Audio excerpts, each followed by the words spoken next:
할렐루야. 네. 복된 주일입니다. 20세기를 대표하는 그 미국의 신학자 중에 월터 브루그만이라는 분이 있는데, 이분이 이제 얼마 전에 돌아가셨어요. 지난 6월 5일인가 돌아가셨는데, 그분이 이제 안식일은 저항이다라는 책에서 이런 말을 했습니다. 안식일은 교회의 정체성의 핵심이자 그리고 인간을 위한 희망이다. 우리가 일주일 중에 이렇게 하루를 구별해서 예배를 이렇게 드리는 게, 모여서 예배를 드리는 게 결코 예사로운 일이 아닙니다. 교회를 유지하는, 특별히 이렇게 작은 교회를 유지하는 정말 아름답고 놀라운 일이고, 그리고 세상의 어떤 그릇된 질서에 저항해서 희망을 만드는 일이기 때문에 이렇게 함께 예배하는 이 행위가 얼마나 귀한지 모릅니다. 제가 이번 주는 너무 바빴어요. 너무 정신없이 바빠서 그 일하는 중에 계속 걱정이 뭐였냐면, 설교를 어떻게 준비해야 되나, 설교할 시간이 현저하게 부족한데 어떻게 해야 되나, 그 걱정이 너무 많은 거예요. 그래서 제가 이제 본문을 정하고 개요를 작성하고 또 초안을 쓰고, 이제 틈나는 대로 교회 와서 계속 글쓰기 작업을 하다가 이제 절대적으로 시간이 부족하니까 일하는 중에 이제 핸드폰을 가지고 있다가 이렇게 카톡으로 생각나는 거 있으면 나에게 보내기 있잖아요. 그렇게 또 보냈다가 그렇게 이제 카톡으로 제가 핸드폰으로 수정하면서 그렇게 준비했는데, 정말 솔직한 마음으로 이 자리에 계신 분들 한 분 한 분 생각하니까 막 마음이 뭐랄까요, 너무 감사합니다, 진심으로. 그래서 말씀 하나 허투루 준비하지 않으려고 정말 노력을 많이 했는데, 오늘 이 복된 주일에 말씀의 은혜까지 있기를 주님의 이름으로 축복합니다. 우리가 신앙인으로 살아가면서 누릴 수 있는 가장 큰 은혜가 무엇일까요? 어떤 은혜라고 생각하십니까?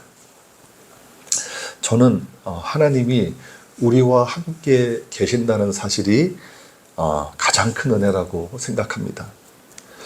하나님이 우리와 함께 계신다.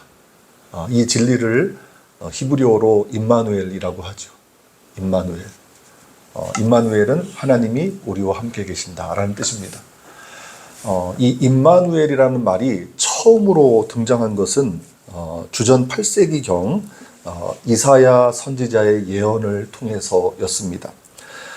그 당시 유다의 왕이 아하스라는 왕이었는데, 그러니까 아하스가 유다의 왕 위에 있을 때 지금의 이라크 북부 쪽에 있던 아시리아, 성경에서는 아수르라고 나오는데, 이 아시리아가 이제 제국의 면모를 갖추고 강력한 군사력으로 팽창하기 시작했습니다.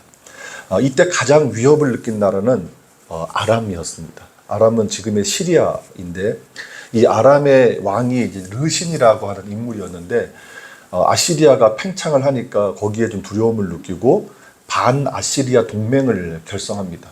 그래서 제일 먼저 그 동맹에 포섭한 게 북이스라엘이었어요. 그 북이스라엘에는 베가라고 하는 사람이 왕이었고, 그리고 이제 이 지중해 연안에 있던 모압이라든지 에돔이라든지 블레셋 같은 작은 도시 국가들도 연대하는 분위기를 만들었습니다. 그리고는 이 르신이 유다 왕국의 아하스에게 찾아가서 이제 사신을 보냈겠죠. 이 반아시리아 동맹에 함께하자, 그렇게 제안을 했는데 아하스가 거절합니다. 아하스가 거절했던 이유는 다른 게 아니라, 이 아시리아 제국이 훨씬 더 강력해 보이니 이들을 의지하는 게 낫겠다, 그렇게 판단을 하고 그 동맹에 참여하기를 거절하죠. 그랬더니 이 르신이 이제 화가 나서, 내가 이제 이 유다를 가만둘 수 없다. 그리고는 북이스라엘 베가 왕과 연합을 해서 유다를 침공하게 됩니다. 그게 이제 역사적으로 흔히 말하는 시리아 에브라임 동맹 전쟁입니다. 그렇게 동맹 전쟁을 이제 연합 침공을 하게 되는데, 그때 이제 아하스가 엄청난 두려움에 사로잡힙니다.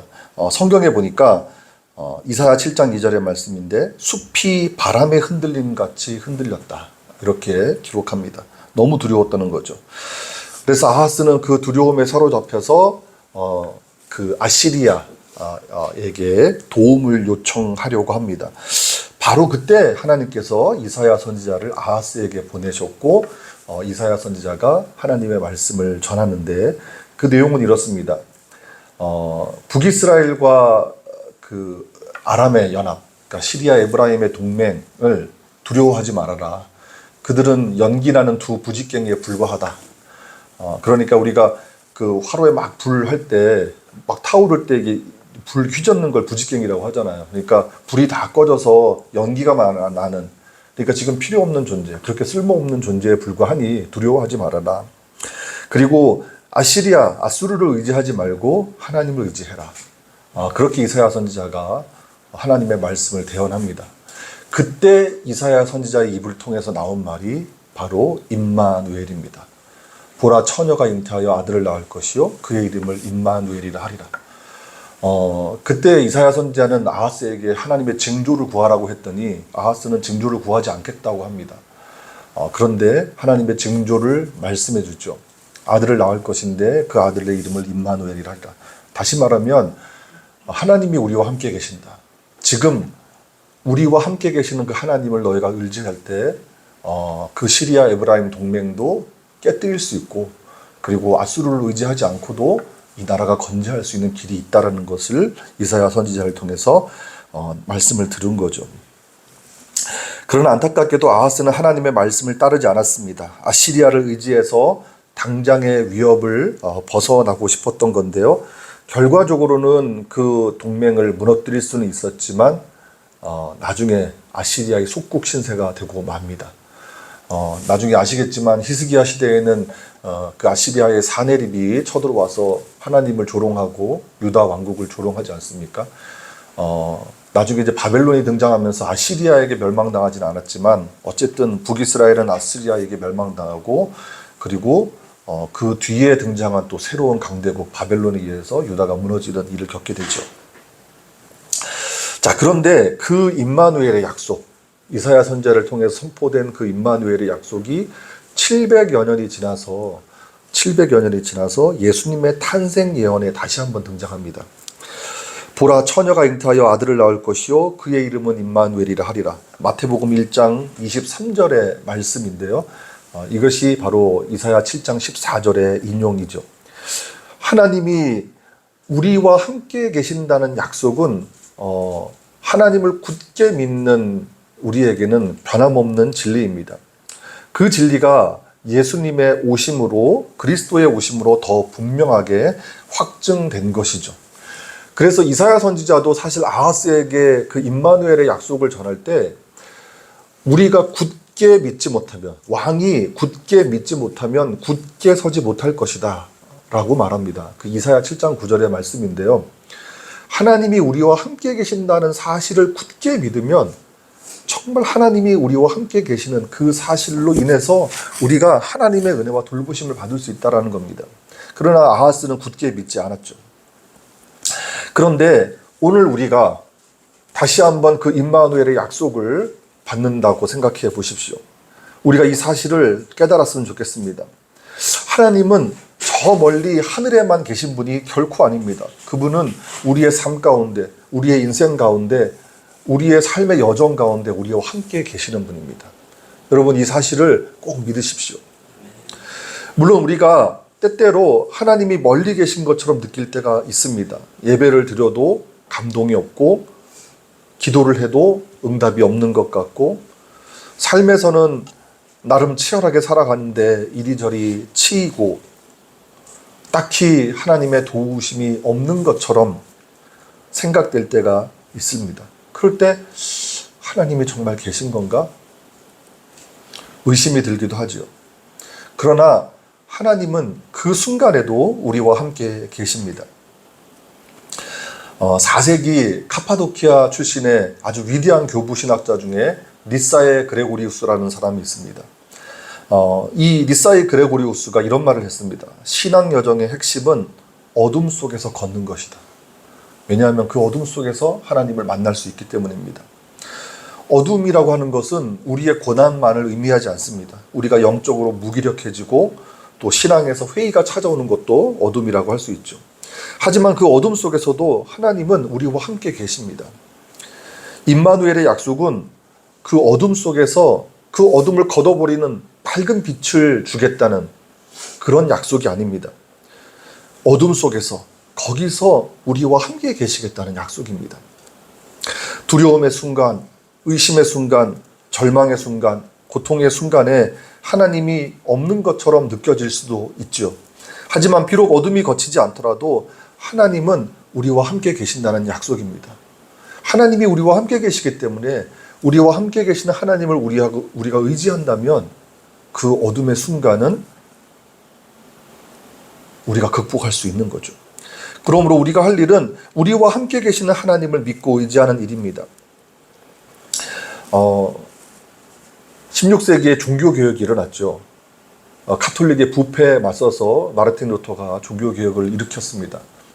그리고 나중에 이제 제네바에서 칼뱅에 의해서 또 종교개혁이 일어났는데 카톨릭 내에서도 갱신운동이 있었습니다. 저들이 저렇게 카톨릭에 저항하는 그런 프로테스탄트 운동을 펼치는데 우리가 우리 자신을 돌아보니까 정말 썩었구나. 이대로 안 되겠다. 그러면서 카톨릭의 개혁운동을 이끌었던 아주 위대한 신학자가 하나 있는데 그분이 그 카르멜 수도회를 창설한 십자가의 성 요한이라는 18세기의 성인으로 희성이 되었는데 십자가의 성 요한이라는 분인데 이분의 이 영혼의 깊은 어두운 밤이라고 하는 말로 굉장히 유명한 분입니다. 그리고 그 시적인 언어로 그 하나님의 진리를 펼쳤던 아주 위대한 분인데 이분이 그렇게 얘기를 했습니다. 하나님은 부재 속에서도 더 깊이 임재하고 계신다. 그러니까 우리는 하나님이 없는 것처럼 느껴지는 그 순간 사실은 하나님은 더 깊이 우리와 함께 하신다는 사실입니다. 이것을 깨닫기를 원한다는 거죠. 그래서 그것을 깨달았을 때 더 깊은 영적인 차원으로 우리가 올라갈 수 있다는 거죠. 하나님은 언제나 우리 곁에 계십니다. 그런데 문제는 우리입니다. 아하스가 이사야 선지자를 통해서 임마누엘의 약속을 받았지만 현실의 문제 앞에서 주저한 거예요. 왜 주저했습니까? 자기 생각에는 아수르를 의지하는 게 문제를 해결하는 것처럼 보였거든요. 그래서 이사야 선지자의 말을 귀담아 듣지 않고 아시리아를 의지했던 겁니다. 그래서 하나님을 의지하지 않았습니다. 그런데 우리도 그럴 수 있다는 거예요. 우리의 생각이나 우리의 판단이 앞설 수도 있고 우리의 방식이나 우리만의 종교적인 습관에 안주할 수도 있습니다.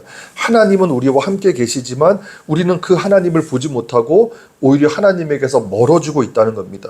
그것이 오늘 본문에서 이스라엘이 직면한 문제이고 오늘 우리가 직면한 문제입니다. 오늘 우리가 읽은 말씀은 하나님이 심판 이후에도 여전히 구원의 길을 열어두셨다는 것을 보여줍니다. 그리고 끊임없이 자신을 나타내 보이셨지만 이스라엘 백성은 하나님을 보지 못했다고 성경은 고발하고 있습니다. 1절을 보시겠습니다. 1절은 이렇게 말씀합니다. 나는 나를 구하지 아니하던 자에게 물음을 받았으며 나를 찾지 아니하던 자에게 찾아남이 되었으며 내 이름을 부르지 아니하던 나라에 내가 여기 있노라 내가 여기 있노라 하였노라.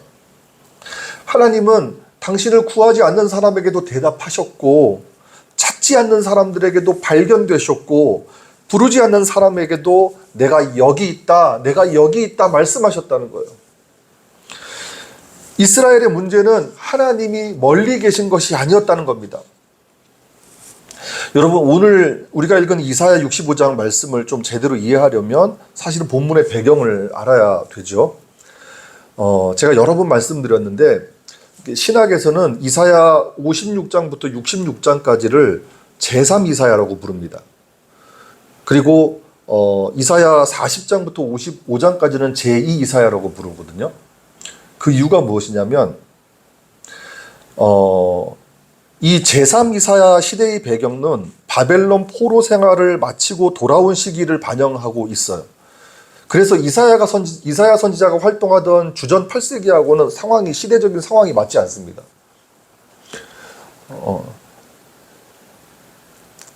그래서 이사야 선지자가 활동하던 그 주전 8세기와는 시대적으로 맞지 않아서 학자들이 이게 이사야의 이름으로 묶인 책인 것 같다. 그래서 뒷부분은 이사야가 아닌 다른 익명의 선지자가 기록했을 것이다 라고 주장을 하는 거예요. 이게 아주 보수적인 이제 신학을 하는 분들은 이제 이걸 받아들이지 않는데, 이제 중도 성향, 진보 성향의 신학에서는 거의 이거를 정설처럼 받아들입니다. 어쨌든 그래서 포로기 시대를 반영하고 있는 제2 이사야가 있고 포로 후기 시대를 반영하는 제3 이사야가 있는데, 오늘 우리가 읽은 이사야 65장의 말씀은 포로 후기를 반영하는 제3 이사야 말씀이라는 거예요. 그러니까 어쨌든 포로 후기를 살아가는 이스라엘 민족의 입장에서 생각해 볼 수 있는 거죠, 오늘 본문을. 자, 그러면 포로 후기는 주전 이제 539년부터 이제 페르시아의 고레스 왕에 의해서 포로들이 바벨론 포로로 잡혀갔던, 이 바벨론이 이제 페르시아에게 멸망당하지 않습니까? 그래서 본국으로 돌려보낸단 말이에요. 그래서 이스라엘 백성들이, 이제 유다 백성들이 예루살렘으로 막 돌아오기 시작하는데, 그때가 주전 539년이에요. 그때부터 시작된 거예요. 근데 돌아오니까 어떻습니까? 그 땅이 너무 황폐한 거예요. 옛날에 생각했던 그 영광스러운 예루살렘의 모습은 온데간데 없는 거예요. 여기서 어떻게 살아가야 될지 너무 막막한 거예요. 그렇게 보니까 과거를 돌아보는 거죠. 주전 722년에 어쨌든 우리가 통일왕국으로 있다가 남북이 분열되고 나서 이스라엘은 아시리아에게 멸망당했어요. 그리고 주전 586년에 이제 바벨론에 의해서 유다 왕국이 무너졌습니다. 그리고 지금은 어떻습니까? 아무것도 없어요. 성전 재건을 이제 시작했지만 언제 그것이 재건될지도 모르겠고, 왕궁도 다 황폐했고 아무것도 없는 거예요. 그래서 하나님이 우리를 외면한 건 아닌가? 하나님이 우리를 영영 버리시는 것은 아닌가 생각했던 거죠. 그런 생각이 팽배해 있었습니다. 그럴 때 하나님이 말씀하시는 거예요. 그게 아니다. 내가 너희를 외면한 것이 아니라 너희가 나를 외면했다. 나는 늘 너희들 곁에서 내가 여기 있다. 내가 여기 있다. 말씀했다는 겁니다. 그렇다면 왜 이스라엘 민족은 그들과 함께 계시는 하나님을 알지 못했을까요? 오늘 본문 2절에 그 이유가 있습니다. 우리 2절을 함께, 제일 오늘의 핵심 말씀인데요. 2절 말씀을 함께 읽어보겠습니다. 시작. 내가 종일 손을 펴서 자기 생각을 따라 옳지 않은 길을 걸어가는 패역한 백성들을 불렀나니. 자, 하나님은 종일 손을 펴셨다고 말씀합니다. 손을 폈다라는 것은 하나님이 자기 백성에게 돌아오라고 애원했다는 표현이에요. 아니, 하나님이 자기 백성들에게 애원하셨다니까요. 돌아오라고. 하나님은 이런 분입니다. 자기 백성에게 오래도록 참으셨고 끝까지 사랑하시는 분이 하나님이십니다. 그래서 그들이 돌아오기를 간절히 원하셨다라는 거예요. 왜냐하면 그들이 자기 생각을 따라 옳지 않은 길을 걸었기 때문입니다. 여기서 자기 생각을 따라라고 하는 표현은 자기 방식대로 하나님을 섬기려는 종교성을 의미합니다. 그러니까 자 보세요. 하나님을 믿는 사람들은 하나님을 주님이라고 부릅니다. 하나님을 주님이라고 부른다는 게 어떤 의미입니까? 내 삶의 주인이 내가 아니라 하나님이 내 삶의 주인이라는 고백 아닙니까? 내 삶의 주인이 하나님이셔요. 그렇게 하나님을 주님이라고 부르는데 하나님의 뜻은 중요하지 않습니다. 내 생각, 내 감정, 내 경험, 내 이해로만 삶의 문제를 풀어가는 거예요. 여러분 생각해 보십시오. 우리가 이런 경우가 너무 많습니다. 내 생각대로, 내 감정대로, 내 지식대로, 내 경험대로, 내 이해대로 하나님을 믿는 거예요. 자기 방식대로 하나님을 원하면서 좀 심하게 얘기하면 종교를 소비하고 있는 거예요. 여러분 이게 정말 심각한 문제입니다. 어쩌면 우리도 자기 생각을 따라 옳지 않는 길을 걸어가는 사람일 수도 있어요. 그러면서도 그것을 인지하지 못하고 있다는 겁니다. 하나님은 자기 생각을 따라 옳지 않은 길을 걷는 사람들을 패역한 백성이라고 불렀습니다. 여러분 패역이 무엇입니까? 도리에 어긋나고 순리를 거스르는 게 패역입니다. 우리가 마땅히 행할 길을 도리와 순리라고 한다면 우리가 마땅히 행할 길은 당연히 하나님의 말씀을 따르는 것이요 하지 않겠습니까? 왜냐하면 우리는 하나님을 믿는 하나님의 백성, 하나님을 우리의 주님이라고 고백하는 사람들이기 때문입니다. 그런데 보십시오. 이스라엘 민족은 하나님의 택한 백성인데도 그렇지 못했습니다. 하나님의 말씀을 의도적으로 무시했고요. 그것은 결과적으로 심각한 우상숭배로 발전했습니다. 자, 이스라엘 민족이 어떻게 하나님의 말씀을 무시했는지 보십시오. 3절 보시면 곧 동산에서 제사하며 벽돌 위에서 분향하며 내 앞에서 항상 내 노를 일으키는 백성이라, 이렇게 기록하죠. 자, 동산에서 제사한다는 것은 그 당시 하나님의 율법에 따르면 하나님을 예배하는 곳은 예루살렘 성전이어야만 했습니다. 그런데 자기들 임의대로 어떤 장소, 동산이라고 하는 장소를 정해서 제사를 드렸다는 거예요. 자, 그러면 얼른 이런 생각이 듭니다. 요한복음 4장에 보면 예수님께서 사마리아 여인과 대화를 하시면서 예배를 드리는 장소는 중요하지 않고 예배를 드리는 마음의 중심이 중요하다고 말씀했죠. 그러니까 예수님이 오신 이후에는 바뀌었습니다. 그러나 이 당시에는 장소가 왜 문제가 되냐면 이 동산이라고 하는 것은 높은 언덕을 의미하는 것인데 그 당시 아세라나 바알신을 숭배하는 사람들이 대개 그런 장소에서 예배를 드렸습니다. 제사를 드렸습니다. 그래서 동산에서 제사를 드렸다는 이 말 속에는 하나님을 예배한다고 하면서 이방신도 함께 섬기는 그런 혼합신앙의 형태를 보이고 있는 이스라엘을 고발하고 있는 거예요. 그들 생각에는 우리가 하나님을 믿지만 풍요의 신 바알신도 믿고 아세라 신도 믿고 그런 신들의 도움을 받을 수도 있는 거 아니야? 이렇게 생각하면서 신앙이 혼합되기 시작했다는 거예요. 그거를 하나님께서 말씀하시는 겁니다. 또 벽돌 위에서 분향했다는 것은 자기들 좋은 대로 제사를 드렸다는 거예요. 여러분 출애굽기 말씀에 보면 제단을 만드는 규례가 있는데 제단은 반드시 다듬지 않은 돌로 만들라고 했습니다. 그러니까 울퉁불퉁하고 보기에는 좀 안 예쁠 수 있어요. 거기에 어떤 인위적인 마음이 들어가지 않기를 바라시는 하나님의 뜻이 있는데 제단을 다듬지 않은 돌로 만들라고 했는데 벽돌로 분향했다는 거예요. 인위적으로 가공한 돌로. 이것은 인간의 생각이 반영된 거죠. 벽돌을 만들면 일단 제단이 예뻐 보이지 않겠습니까?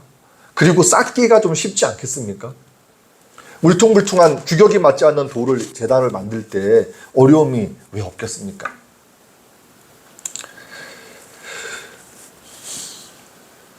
사람들이 하나님의 말씀을 무시하고 인위적으로 가공한 벽돌로 제단을 만든 거죠. 이게 엄밀히 말하면 겉으로는 예배를 드리고 있지만 속으로는 자기들을 위한 종교 행위를 하고 있다는 의미입니다. 이런 백성들을 하나님은 내 앞에서 항상 내 노를 일으키는 백성이라고 말씀하죠. 여기서 중요한 단어가 등장하는데 노를 일으키다에 해당하는 히브리어가 카스라고 하는 단어인데요. 이게 하나님 분노를 일으키다라는 뜻도 있고 마음을 아프게 하다라는 뜻도 있어요. 그러니까 하나님의 마음이 너무 아픈 거예요. 너무 아픈 거예요. 하나님을 주님이라고 하면서 하나님을 예배한다고 하면서 하나님의 뜻이 아닌 방식으로 자기 생각에 사로잡혀서 예배를 드리고 있는 저런 모습들이 하나님 너무 아픈 거예요. 4절에 보시면 무덤 사이에 앉으며 은밀한 처소에서 밤을 지내며 돼지고기를 먹으며 가증한 것들의 국을 그릇에 담는다는 것. 이것도 마찬가지입니다. 자, 무덤 사이에 앉는다라고 하는 것은 이제 무당들이 그 당시에는 지금도 그렇겠지만 그 당시에는 죽은 신을 불러내는 그런 강신술이라는 게 있었어요. 지금 무당들이 그런 걸 하지 않습니까? 그래서 무덤 사이에 앉는다는 거는 신들을 불러내는 그런 강신술을 행했다는 거예요. 우리가 사무엘상에도 보면은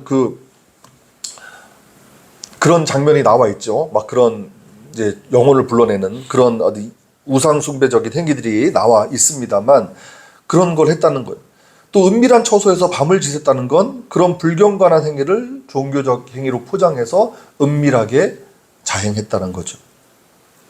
그런데 사실은 이거를 오늘날의 그런 그 교회의 모습과 이렇게 연결해서 보면 오늘날은 훨씬 더 교묘하게 이런 일들이 자행되고 있다는 사실을 알 수 있습니다. 무서운 거예요. 예배를 드린다고 하면서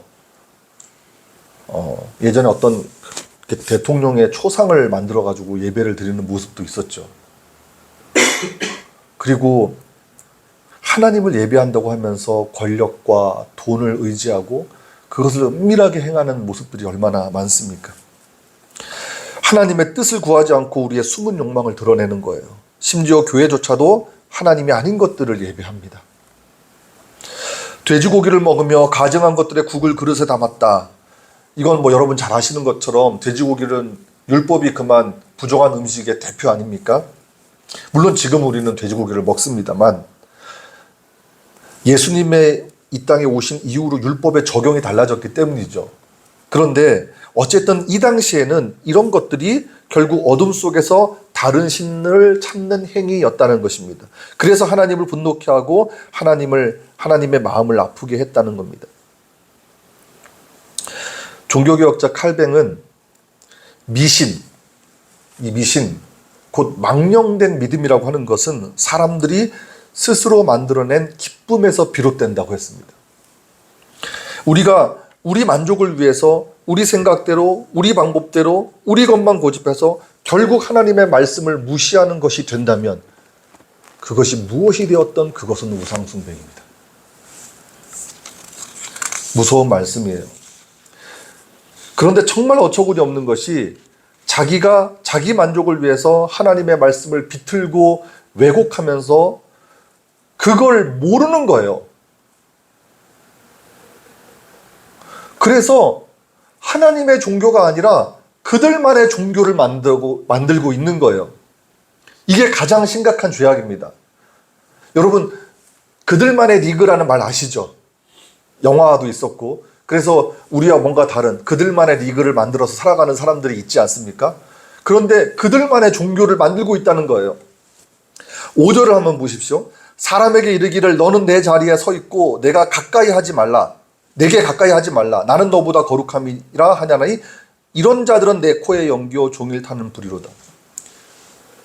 하나님은 우리 모두를 거룩한 백성으로 만들기 원하십니다. 하나님은 거룩하시기 때문에 우리도 거룩하라고 말씀하셨고 그렇게 구별되기를 원하십니다. 그러나 그 거룩함이라고 하는 것은 우리가 하나님의 말씀을 따를 때 만들어지는 것이지. 근데 5절은 어떤 상황입니까? 그렇게 가증하게 살아가는 사람들이 나는 너보다 거룩해. 너는 너 자리에 있고 나한테 가까이 오지 마. 이렇게 얘기하는 거예요. 이 공동번역 성경을 보면 되게 실감나게 번역했어요. 야, 가까이 오죠. 부정탄다 그래요. 부정탄다.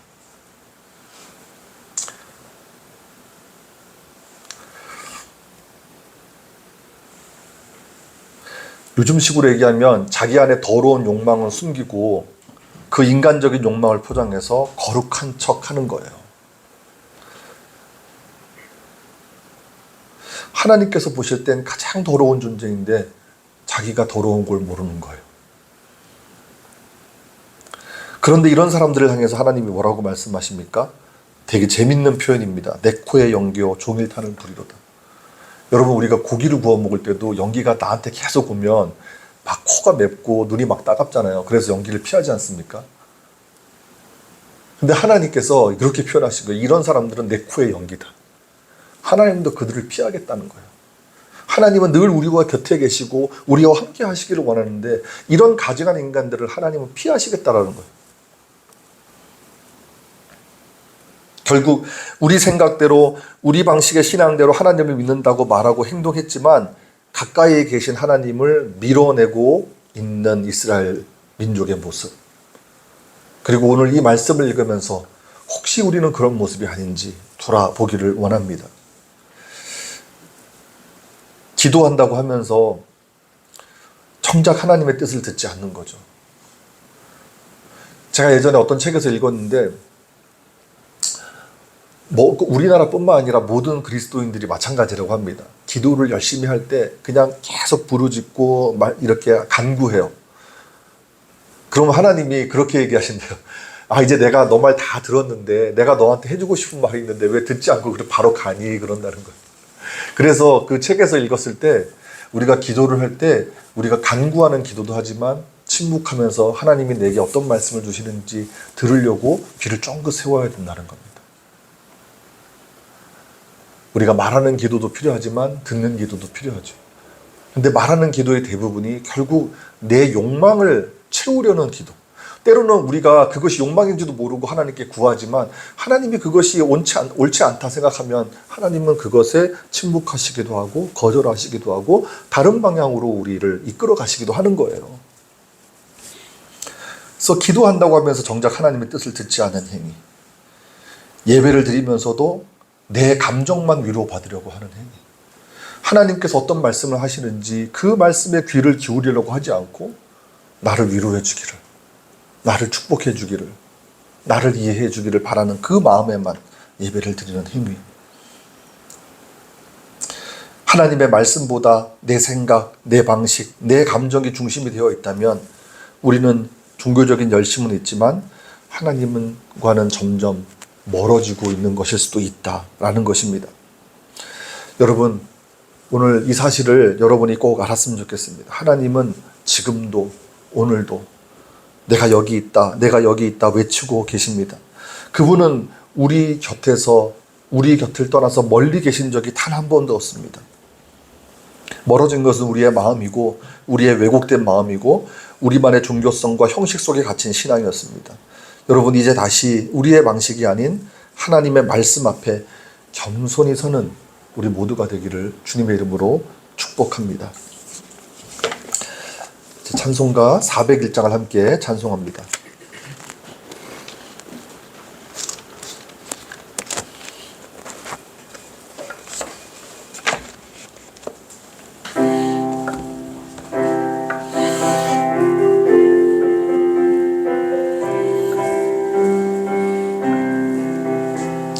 주의 곁에 있을 때 마음이 든든하오니